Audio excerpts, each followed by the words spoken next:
ഇനിയൊരു തിരിച്ചുവരവില്ല. അതാണ് ഇന്നത്തെ BJP അലട്ടുന്ന പ്രധാന പ്രശ്നം. ഒരു കാര്യം അവർ ഉറപ്പിച്ചിരുന്നു, മോദി തരംഗവും ഗ്യാരണ്ടിയുമെല്ലാം അവർ ഊതി വീർപ്പിച്ചതായിരുന്നു. അതുകൊണ്ട് തന്നെ ലോക്സഭാ തെരഞ്ഞെടുപ്പിൽ ഒരു സീറ്റ് കുറഞ്ഞാൽ പോലും അത് തകർച്ചയുടെ തുടക്കമായിരിക്കുമെന്നതാണ്.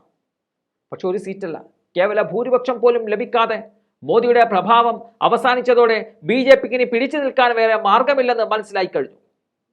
തൊട്ടു പിന്നാലെ നടന്ന ഉപതെരഞ്ഞെടുപ്പ് ഒരുപക്ഷെ ലോക്സഭാ തെരഞ്ഞെടുപ്പിനേക്കാളും ഉത്തരേന്ത്യയിൽ വീണ്ടും തിരിച്ചടി കിട്ടിയ സംഭവമായി മാറി BJPക്ക്. BJPയെ വിശ്വസിച്ചുപോയ എല്ലാവരും തോറ്റു. 13 BJP മണ്ഡലങ്ങൾക്കിടയിൽ നിൽക്കുന്ന ബദ്രിനാഥും തോറ്റത് BJPയുടെ നില തിരിച്ചുവരാൻ പറ്റാത്ത രീതിയിൽ പരുങ്ങലിലായി എന്ന് രാജ്യം തന്നെ ഉറപ്പിച്ചു. അതിനോടൊപ്പം തന്നെ BJPയുടെ തകർച്ചയ്ക്ക് എല്ലാ വെടിക്കോപ്പുകളും സംഭരിച്ചുകൊണ്ടാണ് UPയിലെ പൊട്ടിത്തെറി വന്നിരിക്കുന്നത്. രാജ്യത്തെ ഇന്നത്തെ പ്രധാനമന്ത്രി മോദിയും നാളെ പ്രധാനമന്ത്രിയാകുമെന്ന് കരുതിയ യോഗിയും തമ്മിലാണ് യുദ്ധം ആരംഭിച്ചിട്ടുള്ളത്. ഇത് സർവനാശത്തിലേക്ക് നയിക്കുമെന്ന് പാർട്ടി തന്നെ ഉറപ്പിക്കുന്നുണ്ട്. രാജ്യത്തെ പാർട്ടി തലത്തിൽ ഒട്ടുമിക്ക നേതാക്കളും BJPയുടെ ഘടകകക്ഷികളും മോദിയോടൊപ്പം അണിനിരക്കുമ്പോൾ RSS കട്ടക്ക് യോഗിയോടൊപ്പമാണ്. അതാണ് മോദിക്ക് ഇന്ന് കാണുന്ന ശക്തി നാളെ ഉണ്ടാകില്ലെന്ന് പാർട്ടി തന്നെ ഉറപ്പാക്കുന്നത്. യോഗിയോട് യുദ്ധം പ്രഖ്യാപിച്ചില്ലെങ്കിലും RSSനോട് യുദ്ധം ചെയ്തു നിൽക്കാൻ മോദിക്കാവില്ല. പക്ഷേ മോദി യുദ്ധം ആരംഭിച്ചു എന്നുള്ളത് രാജ്യം അറിഞ്ഞിരിക്കുകയാണ്.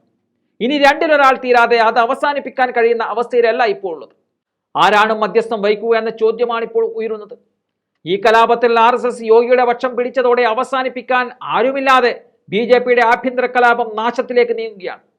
മോദിയുടെ രാജഭരണം അവസാനിപ്പിച്ച് BJPയെ RSSന്റെ കീഴിൽ കൊണ്ടുവരണം എന്നതാണ് സംഘപരിവാറിന്റെ തീരുമാനം. അതിന്റെ സൂചനയാണ് കഴിഞ്ഞ ദിവസം RSS മേധാവി നൽകിയത്.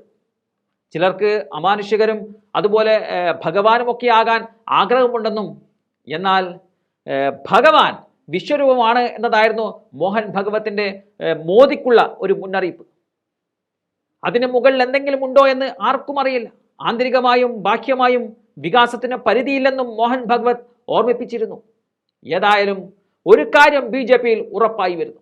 BJP തളർന്നു എന്നതിന്റെ സൂചനയാണ് ഇക്കഴിഞ്ഞ തെരഞ്ഞെടുപ്പുകളിലെല്ലാമെങ്കിലും BJP എത്രത്തോളം തകരും എന്നതിനേക്കാളും ഒരു കാര്യം ഉറപ്പിക്കാം, താമസിയാതെ മോദി യുഗം അവസാനിക്കുമെന്നത്. അത് RSS ഏറ്റെടുത്ത് കഴിഞ്ഞിരിക്കുന്നു. മോഹൻ ഭഗവത്തിന് വിധേയനായി പ്രവർത്തിക്കുന്ന യോഗി ആദിത്യനാഥിനെ തൊട്ടത് മോദിക്ക് കൈകൊള്ളുമെന്നത് ഉറപ്പാണ്. മോദി കരുതി വെച്ചിരിക്കുന്നത് താൻ ഇവർക്കെല്ലാം മുകളിൽ ആണ് എന്നുള്ളതാണ്, അതായത് ഭഗവാന് തുല്യം. എന്നാൽ അതാണ് RSS പൊളിച്ച് കയ്യിൽ കൊടുക്കാൻ പോകുന്നത്. താമസിയാതെ നമുക്ക് കേൾക്കാം മോദി സ്ഥാനത്ത് നിന്നും മാറണം എന്ന് RSS പ്രഖ്യാപിക്കുന്ന ഒരു വാർത്ത.